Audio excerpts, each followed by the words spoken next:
Hello, welcome to this podcast. My name is Beatrice Marse. I am a singer-songwriter from France. So, today, here is another spontaneous podcast.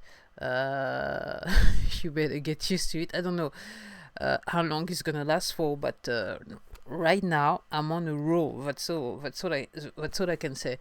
So, to put things into perspective, and the other day, I'm actually subscribed to a channel called DJ Pen One. It's a beatmaker DJ, and he's got that thingy which is called the Music Entrepreneur Club. Is hosting. Sometimes is just like putting on his channel some of his beats, and sometimes he's putting on his channel some podcasts with another host, and I can't remember the name of the host, who is a manager. And the other day they were talking about streaming, and that guy, the other one, the manager, was saying that he read somewhere that the big major labels are earning millions every day, $1 million every day on streaming alone.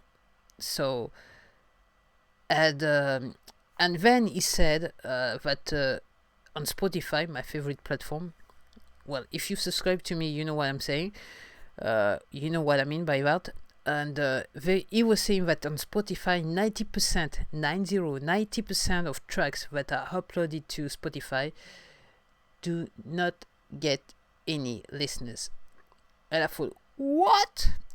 And I was like, and I just realized that somehow I'm lucky. I'm very lucky, because so far for the past few months, every month I've got a handful of listeners, and listeners that you can count on one hand, and sometimes some of the months I need my two hands. I've never been past the 25 listeners mark, if you understand what I'm saying. And I think the utmost was 22 and 23 back maybe a year ago. I'm not too sure about it. So basically I was saying, whoa, I'm just doing fine. 90% of the tracks are not listened to, and every month I've got at least 2, 3, and I think last month I had 8 listeners on Spotify. So far I've got 2 already this month. So, and it's true, most of my tracks are not listened to, but some of them do get. It's very handful again. I think that yes, I actually need 2 hands to actually count them, and some of them, funnily enough, but somehow it's the purpose of putting your tracks on a streaming platform. Some of them have been saved on a private playlist. These are not playlists that I've created. These are people who actually can discover me. I don't know how, I don't know when, but they did discover me, and they choose to actually save my tracks and on their playlist, and they come back to listen to it. So that at this stage, I reckon this must be the reason why I've got a handful of listeners every month. So when I heard that, I was pretty pleased of myself, and I said, well, good girl. I mean, you've got I have something like 78 tracks on those streaming platforms, and they've been listened to a handful of times on various platforms, not only Spotify. Where I'm talking about Deezer. I'm talking about Google Play Music, the Google service. And there's another one, even in Russia, surprisingly. And other platform somewhere else. And the thing is, I've got one track on Silwine on Apple Music, and somehow it's kind of better because it's more like a recursive type of thing, because for the past 2 or 3 months I've got one track coming up like that, and it wasn't that way before. It was just a blunt 000. So I'm pretty pleased with it, even though it's an handful and it's only 1 cent. I think so far I've learned something like $2 from my music so far since 2017, but it's better than nothing. That's what I can say. And I'm pretty proud of myself because these are people I don't know. I don't know you. They're not friends. They're not family or family friends. They are people I don't know about from around the world who actually came to actually listen to my music. I don't know how they managed to find me. I'm not too sure anymore. But some of them did save my tracks, are listening to my tracks over and over again. And from that on that platform, the I would say my bestseller, it's called Je Dégaine, a track in French. I'm drawing out my pistol somehow, and the story, I've said it before, but the story of this song is me creating my first song and not knowing if I was gonna release it. I'm thinking, here I go again, making music, and it's and I start the tracks like in singing. Well, here is the dark story of a love that will that is not meant to last. And the love I'm talking about is about my music, because I'm thinking like while I'm creating that track, I'm saying, here I go again. Where am I going with that work? Am I going to do anything about it? And at the time I was actually working on that song, I didn't know that I was going to release it few months later. So, which is quite good. So, and it is a track that I understand because of the text, but I don't understand because when I listen to it, I can see all the problem that there is with the track, but people like it, so which is good, which is just fine. And this is the reason why I would actually advise you to release any work you have on your hard drives. Just put it on a streaming platform. Don't worry about quality, as long as it is audible. This is all that counts. Because we're talking about art. We're not talking about making money. We're talking about art, and people like different things. Don't listen to the industry expert, music industry experts so much. Okay, their business is to make money regardless of whatever happens. They need to make money. So it's true that they have to stick to a standard. They need to stick to some policies, and they need to do some very like commercial stuff. But if you're here for the art, you never know. Your music might be liked by someone, but how would you know about it if you don't actually release your music? So please do yourself a favor, put your music on a streaming platform, because you never know. And it's true, the professional, it's true that the professionals are saying that on the streaming platform nowadays there are some really trashy songs, trashy tracks, which is true, but it doesn't matter. Some people are listening to those tracks because it's not anymore about quality, it's all about art. Do in the way you've recorded the whole thing, do you like send something? Do you send a feeling to someone? Do you are you touching someone? And you would never know if you don't release your track. So that's my bit for do release your tracks, even though you are not a pro. I'm recording on GarageBand with some crappy old MacBook and a crappy microphone and some guitars. And honestly, I don't care, because as I say, I keep saying all I want to do is to express myself through my music. To me, it doesn't matter that much if people don't like it, as long as I've done the work. Okay. And I have to say, the cherry on the cake is when I realize, when I go into those when I go through my statistics, I realize that people did listen to my song. This is my only pleasure. This is the only thing. I'm not living for that really, because I'm really living for making music almost every day if I could, and every day if I could. But the reward is that people you don't know are actually listening to your music, enjoying your music. So coming back to the guy, to what the guy says. So I'm sorry about, so as usual I'm recording that track. I'm sorry if the if it's a bit dark. The picture I'm recording a video, so I'm sorry if the picture is getting dark because the weather in France right now is it's kind of funny, and sometimes the sun is almost out, and sometimes suddenly there's a dark thing, so it's gonna stay that way. So, there's one thing I could do. It's well, that's a bit better. Okay, so there's a bit of light. So yeah, to come back to those I think he said in the podcast 80 millions every day. That's the amount of money they're making with streamings, and regardless of the amount, my point is, and the object, the purpose of this podcast is to say, there's one thing in life, and I've actually read that book and came to think, actually I've bought it a long time ago. It's called The Long Tail by Chris Anderson. I'm showing that book on my screen right now. The Long Tail by Chris Anderson. I bought the book a long time ago. I've actually read it rather recently, before the end of 2019, but it took me some time to actually read it. And when I read that book, I said to myself, of course. The more I was reading, the more I said to myself, of course.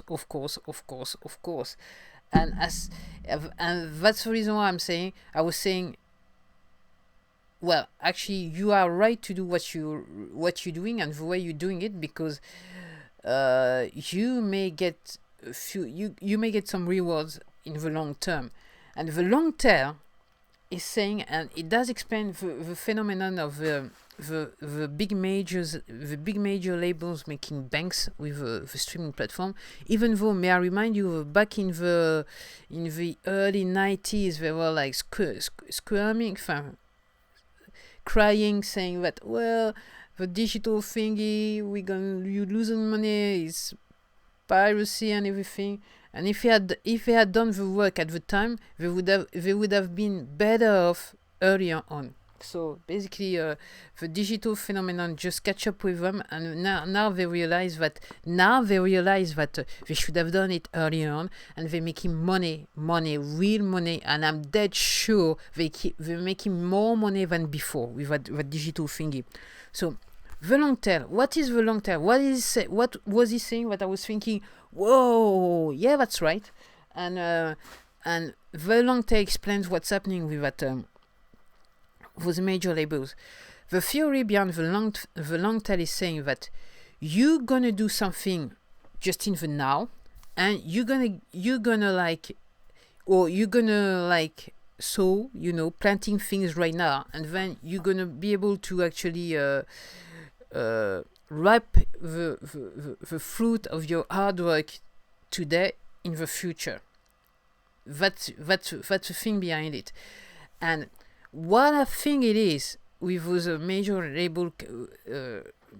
record label is that there is such a thing called a catalog. And right now, I'm glad to say that I have a catalog with my music. So there are all songs that people, they are not yet in the public domain. You've got several generations of people, millions of people involved, if not billions, who actually grown up listening to music. And now with the technology, the music is still accessible to them, and they can actually find their old favorite songs. And I think that's where the $1 million came from, if you refer to the long tail business, is that, of course, they've got the hits of today, the moneymakers of today. But the thing is, when you are considering the long tail, you have to think that the moneymakers of today are gonna be the money makers of tomorrow's. So to a lesser extent, of course, but in the long term, the money makers of today's are gonna make the same amount they're making today in so many years, if you understand what I'm saying. So the thing is, and also that's the reason I really encourage you to actually put your work online. Okay, make it accessible to people to buy it, to listen to it, to do whatever, but make it accessible, because you may not be able to make some money now, but in the future you will, because of a long tail. And it's the same with books. He was talking about it, but once you understand the concept of a long tail, you can see it on everything regarding to sales. Meaning, when you have, if I come back to the books, like the records, like the tracks, like the music, you've got the hits of today, but bookkeepers and Amazons knows that most of the sales in books are not from the bestsellers of today. Really, it's all over. It's all the old books that are stored in their warehouses. So they might sell 1 or 2 of them a day, or 1 a month, or 2 a month. But when you're looking at millions of books or thousands of books with different prices, very soon you realize that a sale. And then there's another book called also the compound effect. I would actually recommend you to actually read it. I've got it there somewhere. I'm gonna get up again and take that book. I wasn't thinking of talking about that books, but now here I go.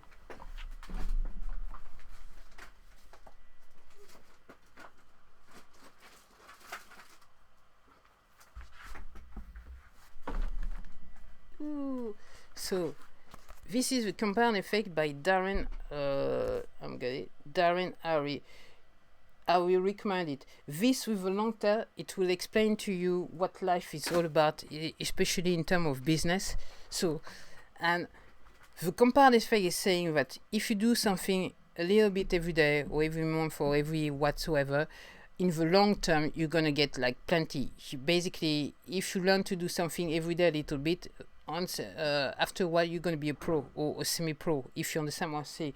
And it's the same thing with the long tail, is that you may have, if you run a store, you may have a multiplicity of items in your stores, but it's true that there's only a few that will be bestsellers. But it's the same as I've talking about the rule, the 80-20 rule, whatever variation you like, is saying that 80% of your 20% of whatever you hold is representing 80% of your income or something like that. So the long tail is saying that if you don't, you need to be patient in time, because what you've got, it's a warehouse of things that will make you money in time. So it's the same as saying don't go for the hit, even if you may have it, but you don't necessarily need a hit. You need something that will carry itself over time and will make you money over time. And this is what's happening with the record business. So, and the thing is, because of the intellectual property law, which states that it depends on the country, but sometimes you have to wait 70 years before the music, the work, the art goes into the public domain. It means they are still, the record labels, they are still making money from old music that people now more than ever are able to get access to with those streaming platforms. So that was my very spontaneous, I would say, rant of the day. I would encourage you to really, really show your stuff to the world. Show your stuff. Don't be afraid of the criticism. And may I remind you something, which is something I thought when I was about to release my first album. The real truth is that even if people don't like your music on the streaming platform, if they went as far as to go to the platform, start to listen to it for more than few seconds, you know what? You're making some money. So the joke is on them, it's not them making the joke on you, if you understand what I'm saying. So it goes both ways, and as I said to you, I think it's kind of silly to want to miss out of this thing. That's what I can say. So that's it. This is my rank for today. So the 18 millions a day earned by the major label. You need to check that number, but it's something anyway. They're making millions dollars a day. So, which is not surprising when you understand the concept of the long tail, the concept of the compound effect, and the 80-20 rule. Now that I think the Pareto rule, now that I think of it. That's it for me. Thank you for listening to me. As usual, if you want, if you want to see the recording of this podcast on video, you can go to my YouTube channel called Beatrice Marse. And well, thank you for listening, and well, see you next time, maybe. Bye.